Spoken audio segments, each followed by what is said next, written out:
Hello, everyone who so far joined. We maybe just give it another minute or so to kick it off for people to still logging in. Thank you for waiting.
Akhil, do you want me to start or?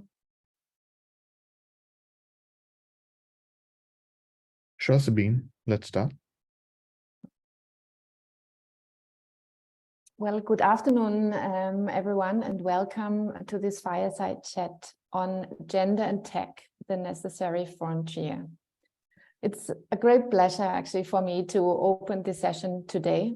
My name is Sabine Spohn. I'm part of the private sector financial institutions team at ADB, and I'm also leading the Women's Finance Exchange, and we organized the event actually today. Now, as we have had a lot of discussions this month during the ADB Gender Month on the importance or the critical role of women in the innovation and technology space, I think we all agree that still there is a lot to be done, because technology is one of the fastest growing industries in the world, but yet I think women continue to be significantly underrepresented in this field, especially in the tech startup space.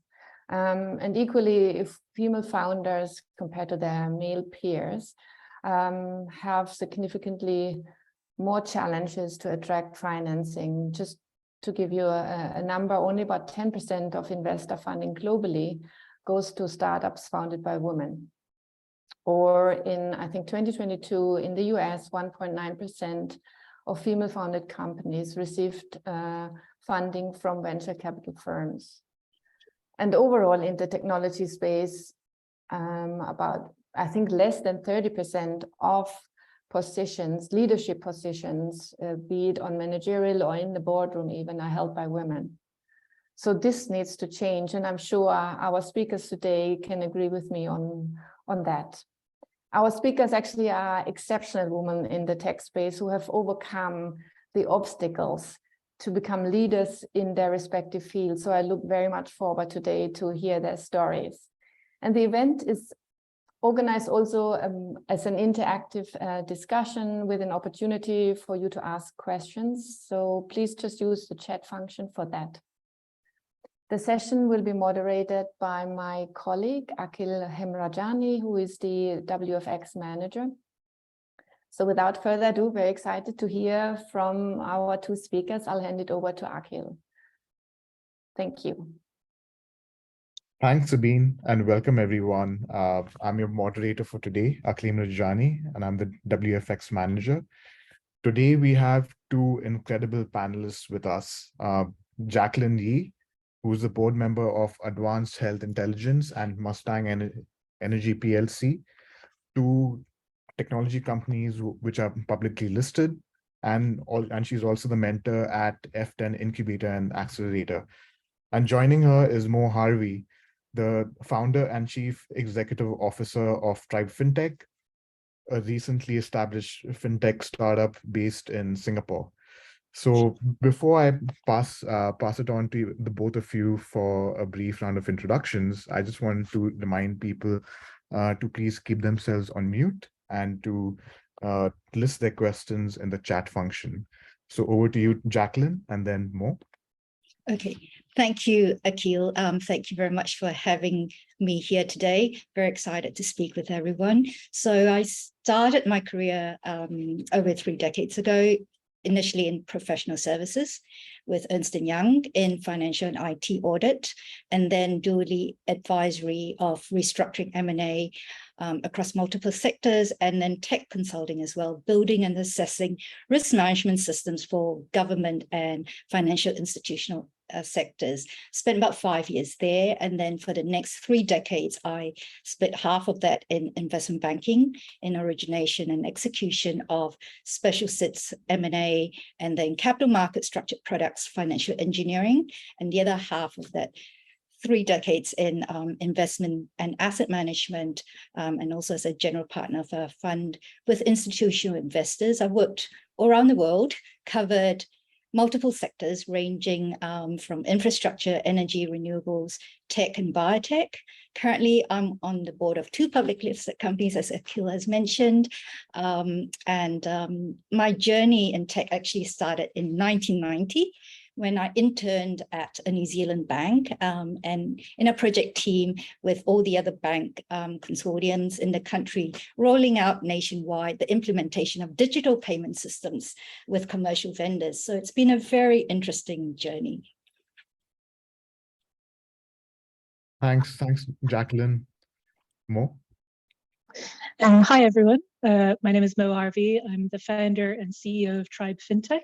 We're an early stage fintech company born global and launching very soon.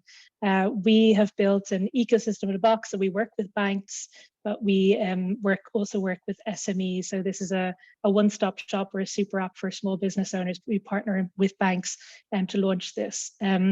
So I've had a bit of a circuitous route to tech as well.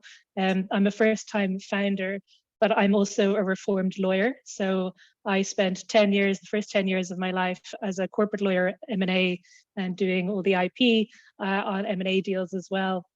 I like to think of it as more of a portfolio career rather than a career path necessarily, but that seems to be the thing that everyone is actually striving towards now. So I sort of haphazardly fell into it. I spent the first part of my professional career, chapter 1, I call it, as an M&A lawyer in both Ireland and the UK and Hong Kong.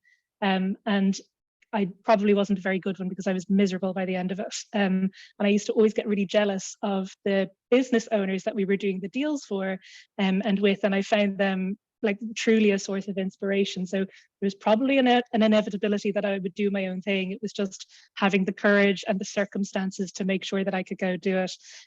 I then ended up in venture capital, actually. I was head of fintech for Asia Pacific for the Irish government's venture capital fund called Enterprise Ireland. So they invest and scale portfolio companies around the world. And through that role, I ended up working with a whole load of fintech founders specifically, and their CEOs and their C-suite and their salespeople, all about helping them start or launch their businesses, particularly in Asia Pacific. And again, inspired by them, inspired by the great ones and also the not so great ones, because I thought, well, if they can do it, maybe I should be able to do that as well. So sort of fell into this and have been percolating on the idea of Tribe as a platform for a very long time now. And it probably all just came to fruition after meeting someone called Rachel Freeman, who I think is on the call today, who's ex-IFC and currently with Time Group. And together we were creating what was going to be a platform just for women-owned SMEs, because we saw a real need in the market for a safe space, a platform, a technology, hyperscaling ability platform to deliver real value and truly help women-owned SMEs. That was sort of the kernel for Tribe. It's become a bit of a beast since then, but sort of fell into it, but have created and consciously created a company because it's my company. I'm the CEO, very intentional in how we've been building it. That goes down to the board, all female board, equal representation in the cap table and in the team itself. So we've been really, really intentional at how we've been building this as well. So happy to answer any and all questions. By far from overcome these obstacles, we're overcoming obstacles on a daily basis. So it's a little bit of a whistle-stop tour. Thanks Mo for the introduction as well, and thank you both. Mo, as you sort of mentioned, you went from becoming a lawyer, then transitioned into VC, and now a full-fledged fintech founder. So I just wanted to maybe get some insights as to what are the sort of common themes of support that you have seen across these sectors in terms of gender inclusion, and what of those support systems in particular you would see being implemented in the VC and tech space? Yeah, it's a great question. It's one that is ever evolving but ever improving, I would say. And from the legal world, obviously it was a lack of female partners, and that's definitely changed in terms of the number of women studying law and now qualifying and hitting and getting through that 7-year sort of milestone of that PQE progressing into partner. In the tech world, it's a bit different because I'm a non-technical founder. So where I'm coming from and what I'm seeing is just sort of this lack of numbers really in terms of the product or the tech side or the engineering side. One that we're trying to address, but we're only an early stage startup, there's only so much we can do. But I think the commonalities between those is that there is progression, there is optimism there, and the numbers are changing, albeit incredibly slowly and not at a pace that anyone on this call, I think, would accept. And the importance of networks and communities and mentoring programs as well. I don't think I would be in this position right now, but for having taken part in a women's mentoring program in Hong Kong many years ago when I was a frustrated lawyer who wanted to be something else. But I think that there is a dynamism happening. There is optimism because there's people like everyone who's on this call who wants to see a better change as well. But there's necessary active steps that we will have to take to improve those on a conscious level on a daily basis as well. But mentoring, the importance of network and connections, and more people to strive towards, right? That's what it is. Thank you for the insights. And I think you mentioned the lack of numbers in the technical side as well, and we'll sort of touch upon that. But Jacqueline, you also had, a varied experience and being in a leadership position of large organizations as well. And most of the times we see the source of the lack of representation in leadership and the boardrooms can be attributed to the lack of gender balance or a skewed gender balance in the education phase. So how can stakeholders enhance participation of women and girls, let's say in the STEM field, and particularly with your experience and background in the STEM field and arts? So how does one go about that? Yeah, I'm one of the strange beings that had a STEM and an arts education as well.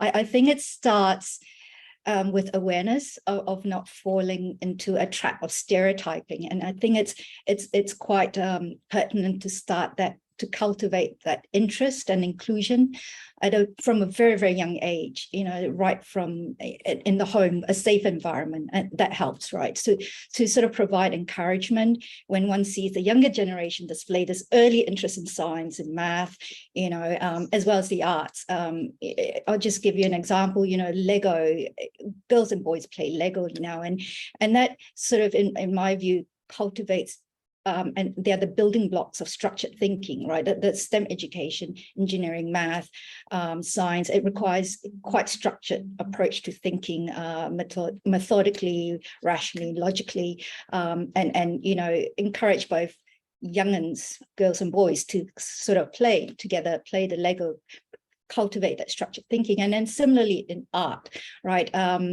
You know, I see my little niece transitioning from drawing flowers and birds to then drawing robots, and then starting to think about how does robot work, you know, and that fertilizes this inquisitive thinking. And I think we should encourage that alongside creativity, because that's how innovation happens, you know, when you're breaking boundaries and sort of incorporate the interaction between the girls and boys at a young age to harness, you know, soft skills, working together with people, different types, and then also nurture the technical skills, right? The technical prowess of thinking, and through, you know, gamemanship.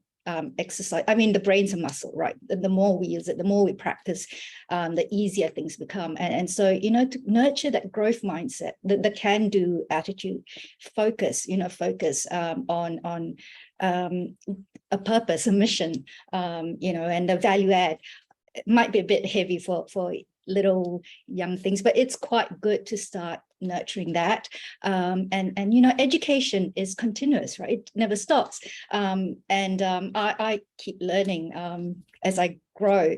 And so, you know, at work, you know, even as women move on to the work environment, I would encourage females who are interested in tech, right, to lean in, you know, to speak up at work, to vocalize the interest, and then participate, follow through and deliver, right? Execute to completion, demonstrate. You know, if we are in the minority and we speak up, we want to participate, put in the effort, you know, upskill outside of work hours, demonstrate your commitment, deliver results, right? That's how you get buy-in from stakeholders, from the incumbents, you know, demonstrate that you are willing to take risks, move outside your comfort zone, you know, find a mentor, you know, start the journey together with a mentor, and together, you know, unlock the change, get a common understanding.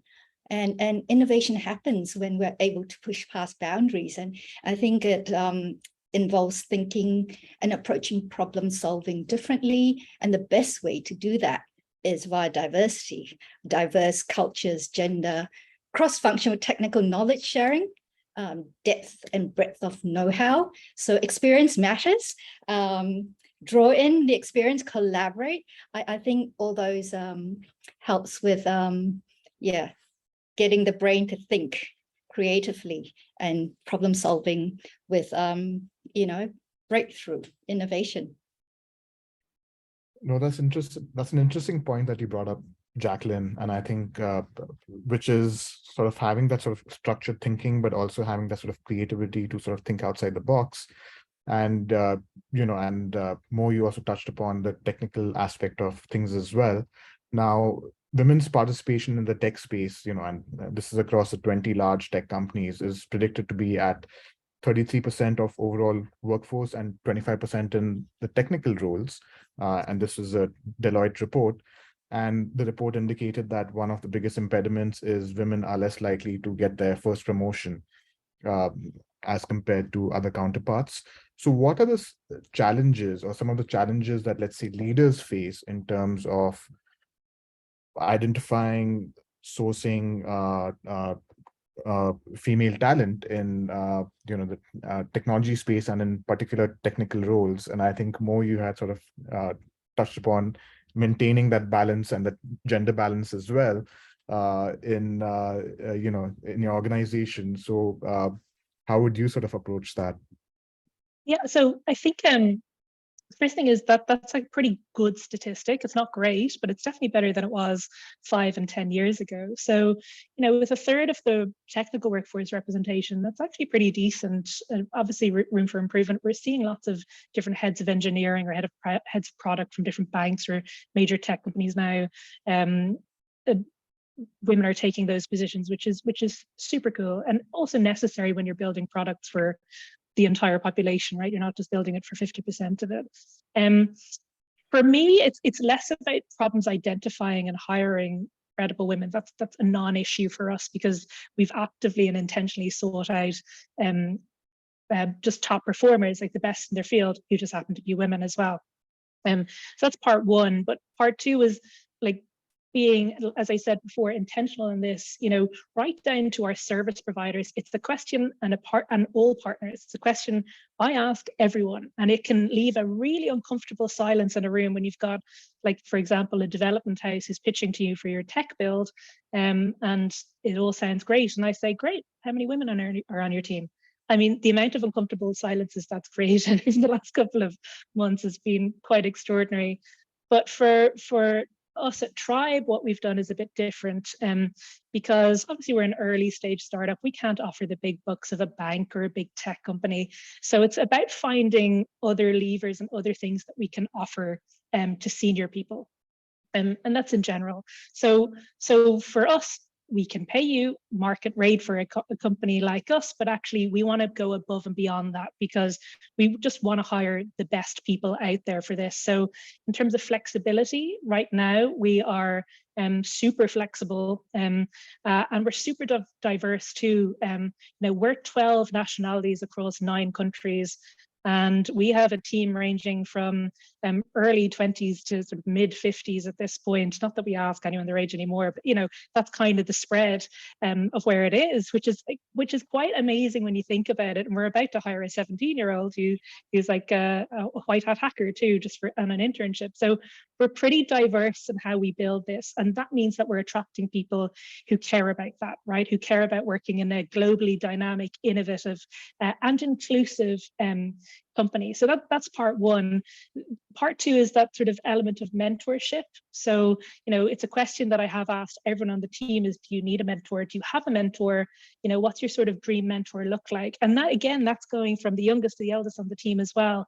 And because for me, that becomes really important, because we can't offer them, the beautiful package, but we'll go find someone who can help you. And that person might be the type of person that you can actually learn from. So we have this sort of system in place at the moment that we're putting in, which is there's an execution layer, and there's sort of like people who've done it, been there, got the t-shirt, exited, etc., who are helping guide and advise that layer too. So not only are they getting an amazing training, but they're learning from someone the best in the business, not necessarily in the same city at all.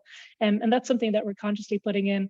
And on top of that, then it's about experience, right? What money can't buy is giving you experience and access to conversations or seats at the table that you probably wouldn't have been in if you're in a big hierarchical structure. And so that's a really important one for me. So we have someone in content who says that her dream is to get into partnerships. Great, sit in on some of the partnerships. You won't have anything to do in those meetings, but start learning and absorbing and seeing how we do it and understand the Tribe way and how we interact with our partners. And it might just be as simple as bringing them to really big meetings that even me, like 5 years ago, wouldn't have dreamed I would be in a situation to be in, but suddenly bringing those junior people in as well, so that they have this experience. So, especially with the younger generation, maybe they're not going to be with us forever, but by God, will they have the best training, the best exposure, the best experience, where we become this boot camp of excellence as well. So we're just trying to find other things that trigger people, because at our stage, it's that sort of classic Marty Kagan book that I always quote, called Inspired, How to Build Tech Products That People Love. At our stage, you want missionaries, not mercenaries. We need people who believe in the vision of Tribe, who are working day in, day out, night in, night out, to make this a reality and to really deliver and build a world-class product, rather than just focusing on sort of the nice comfortable package and the 9 to 5. You don't get that in startup life. So we're looking for those people who buy in and are joining us to make it work rather than hope it works.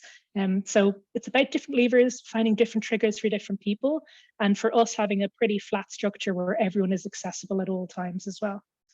So they're sort of the things that we're doing, and who that attracts then, I think, is pretty indicative of how we want to run this business as well. So we're bringing in super senior women, but also super senior men as well, who are walking away from lives that could have been as well, in the knowledge that Tribe is doing something really impactful too. No, and that's interesting to hear Tribe's sort of mentorship models and that sort of balance it sort of also sort of looks to achieve, in terms of inclusion and diversity as well.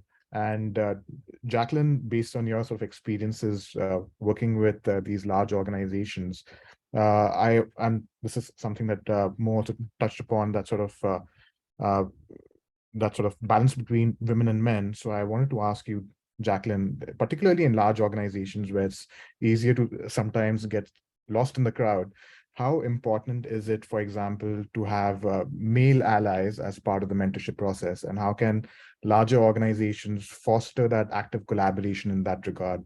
Yeah, yeah, thank you, Akil. It's really important. But, I just want to provide before I answer your question, I want to provide some encouragement to the females out there, to the aspiring CEOs, female CEOs in tech, right? AMD, Lisa Su, Hewlett Packard, Carla Fiorina, Yahoo, Marissa Mayer, my personal favorite, Blackline, Therese Tucker. She dyed her hair pink. Okay, this is a computer programmer software company. Accenture, Julie Sweet. Bankers, Citi, Jane Fraser. JP Morgan Chase Asset Management CEO, Mary Callahan Erdos. Macquarie Group, Shamara. She spent her entire career moving from different parts of the bank.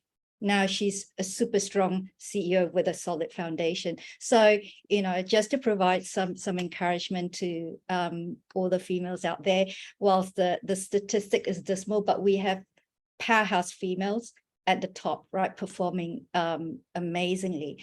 And some of them are pioneers, breaking through the barrier. So male allies, in my experience, are very important, and getting a sponsor in large organization who is both male and female is important. And, at the end of the day, that the statistics show there are a lot of males in the workforce. There are a lot of senior leadership who are males. So to be mentored by somebody with tremendous experience, and who can be a sponsor internally is very important. So how does one get oneself noticed in a large organization? It requires patience.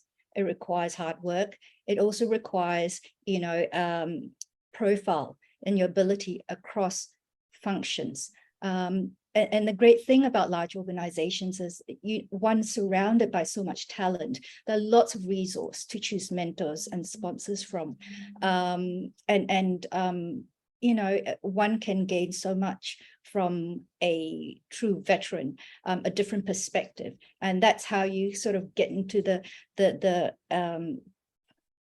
onto the radar of the men's world, if you're not in the boardrooms, to have your capabilities voiced. It will be through your male sponsor. The ability to garner better understanding of a female perspective would be when you have a mentor who's a male, to start the conversation, that dialogue, to gain a better common understanding. I'm very, very encouraged by the progress I've seen through the years. Some banks, multinational large banks, now have this program internally where even the men are championing, the women-female initiatives, and that's amazing. Through my career, I would say I've been very lucky to have very strong male mentors, and some have followed me through my career for many, many, many years, and I'm indebted to their guidance and their counsel. But equally, to work gets harder and harder, and at times we need encouragement, and having female heroes, finding your female mentors, it's important. So I've been lucky from very early in my career, having people like Helen Clark and Jenny Shipley, working with them, and you carry their strength with you, and you go on. So I think it's having both, understanding the value that you can provide in the organization, and having a male ally to loudspeaker your capabilities internally. I think that's really important. Yeah. Thanks, Jacqueline, and thank you, Mo. I just wanted to now shift the focus a bit towards the funding aspect of things. And and Mo, I know it's very, very close to your heart because, like the Global Entrepreneurship Monitors reports that the global male to female entrepreneur ratio is 10:7. But that's still a small gap when you consider that only 2.7 of venture capital dollars went to female founded companies in 2019, according to the report for Female Founders Fund, women-led early stage investment fund. And in the US, only 1.9% of female founded companies received financing from VCs in 2022. So although in the last few years, we've seen organizations being established that are focused on the funding of women entrepreneurs, there's still a massive and an immense gap that needs to be covered. So I wanted to first pose to you, Mo, since you've been front and center from a founder perspective. What are the sort of challenges that you've seen, and what are the sort of support structures that need to be in place to create a more inclusive fundraising environment, according to you? Yeah, I wouldn't say it's close to my heart. It's close to my reality and my brain and my sleep patterns and every day. So look, those statistics are bloody terrible. And if I looked at those and thought that we were part of that bucket, I just wouldn't be getting out of bed every day. Neither would my team, and we'd all pack up and do something else. So you have to believe that you're the anomaly, the outlier, and you're in that 1% or 1.5%. The stats are even worse when it comes to like sole female founded companies, and worse again if it's in fintech. So as I always say to the team, look, you're joining something that's an Everest on top of an Everest, and then the funding market at the moment on top of another Everest. Do you still want to join? And that's just the reality of it. I think the interesting part for me is, having come from sort of the government venture capital side, was there was a fintech portfolio of about 200 plus fintechs, and there were 5 female CEOs and 3 or 4 female founders amongst that portfolio. And I remember when I joined, I thought this just has to be wrong. And I reached out to each one of those female founders and said, how can I help you? Let's start there. And funnily enough, now that the shoe's on the other foot, now that I'm a female founder, they're the people who've been helping me over the last couple of months with introductions or advice and things like that. So, I mean, that's been quite special in itself. But if I had looked at those statistics back then, there's no improvement, and they're about globally right as well.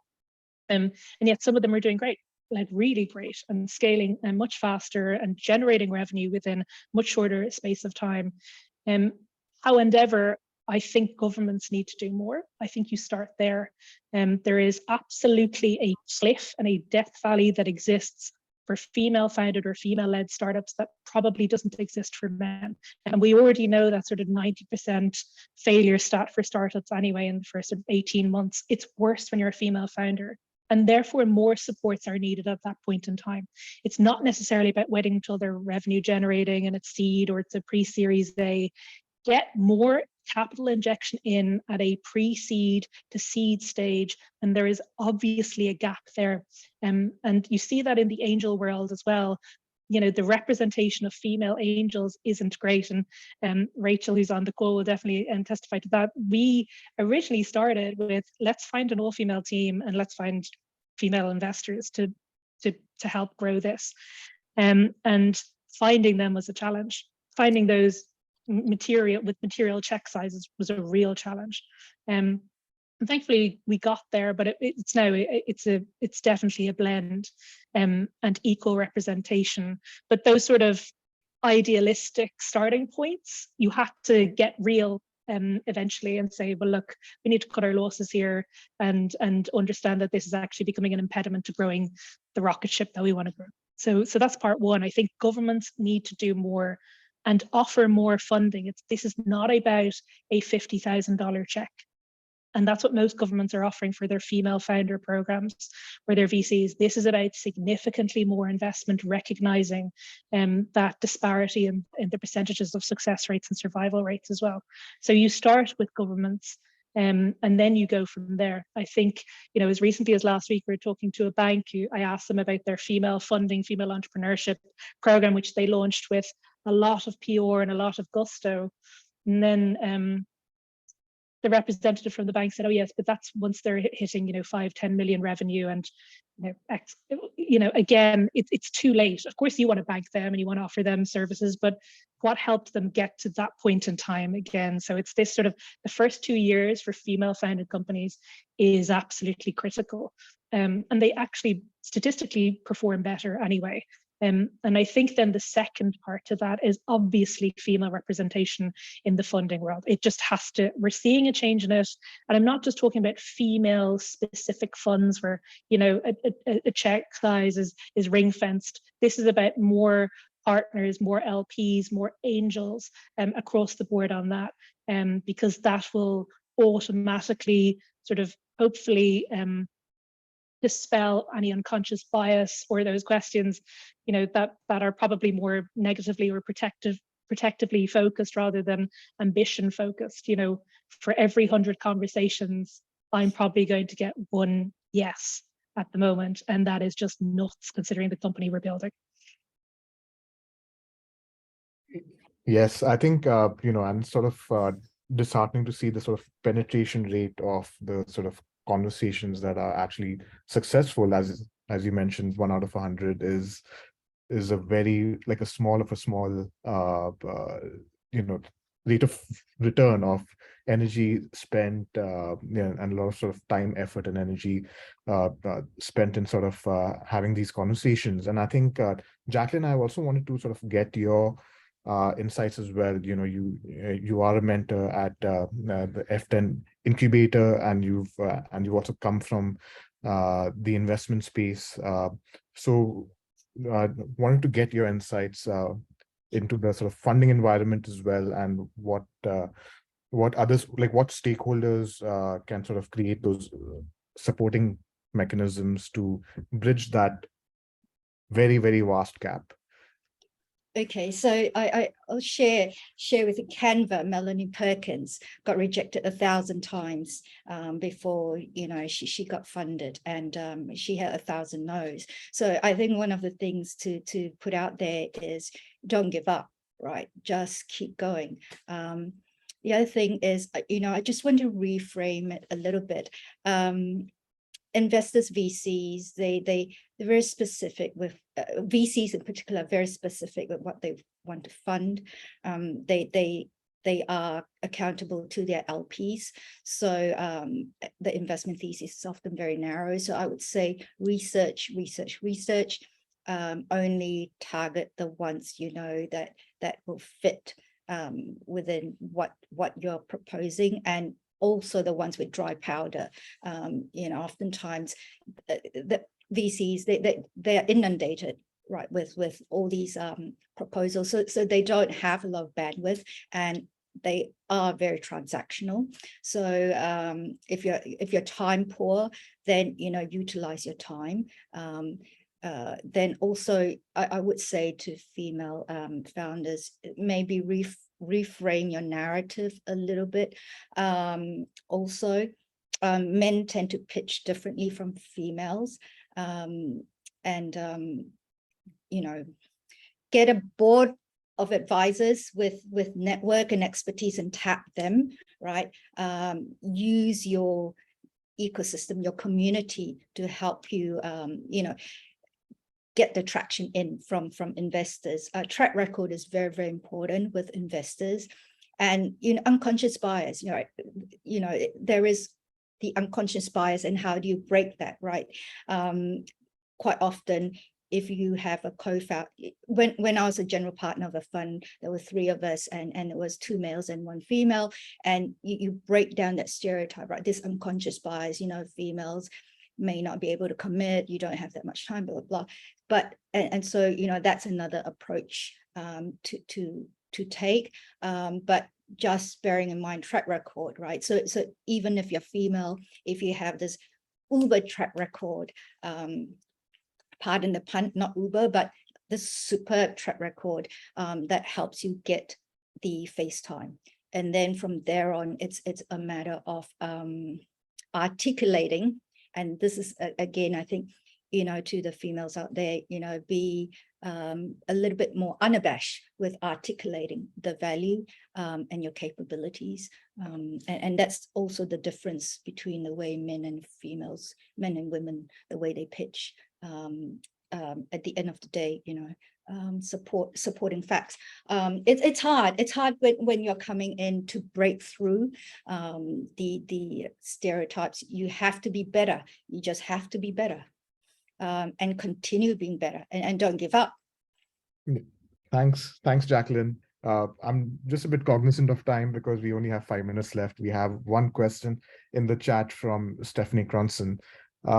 So if it's okay, I'll probably move to that, which is, it's been said that more women need to be braver, not smarter. Would you agree? And is the needle shifting among younger aspiring women, and the extent to which women may be deterred by their own perceptions, experiences of a glass ceiling? So Jacqueline, I'll go to you first and then Mo.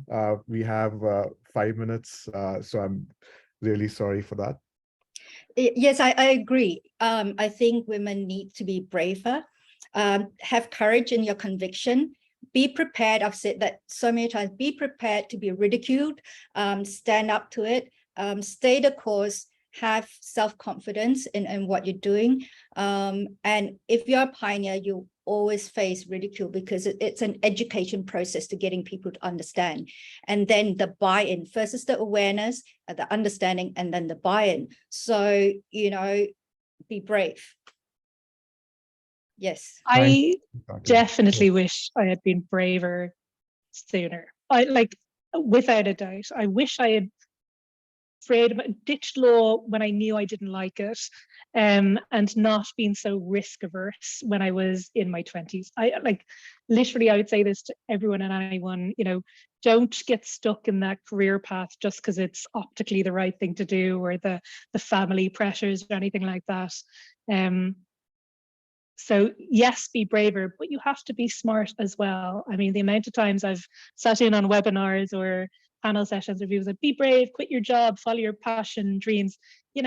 Don't if you can't afford to do that. It took me 3 years to get out and pivot because I needed to put myself financially in a position that I could do that. So I would love more women in particular to be braver and take that risk, take that leap to join startup life, because it is so damn rewarding. Because you want to talk about impact immediately. If someone here has a good idea, it gets put into a product board, it gets put into Jira, and we pilot and trial something like that straight away.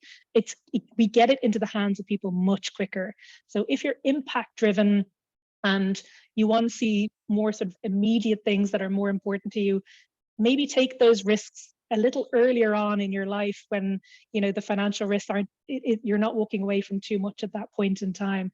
I wish I had done that sooner, but then I probably wouldn't have been able to build this platform without the experience and the gray hair and all of that, and the network actually that comes with that sort of experience too. But the answer is yes. And what's on the other side isn't necessarily as terrifying as you think. No, and I think both of you hit the nail on the head, and with that, we have reached our sort of end of the fireside session. Thank you both so much, Mo and Jacqueline, for being a part of it and for providing your valuable insights. 45 minutes would not even be close to doing it justice, so we hope to sort of build on this conversation sometime in the future as well.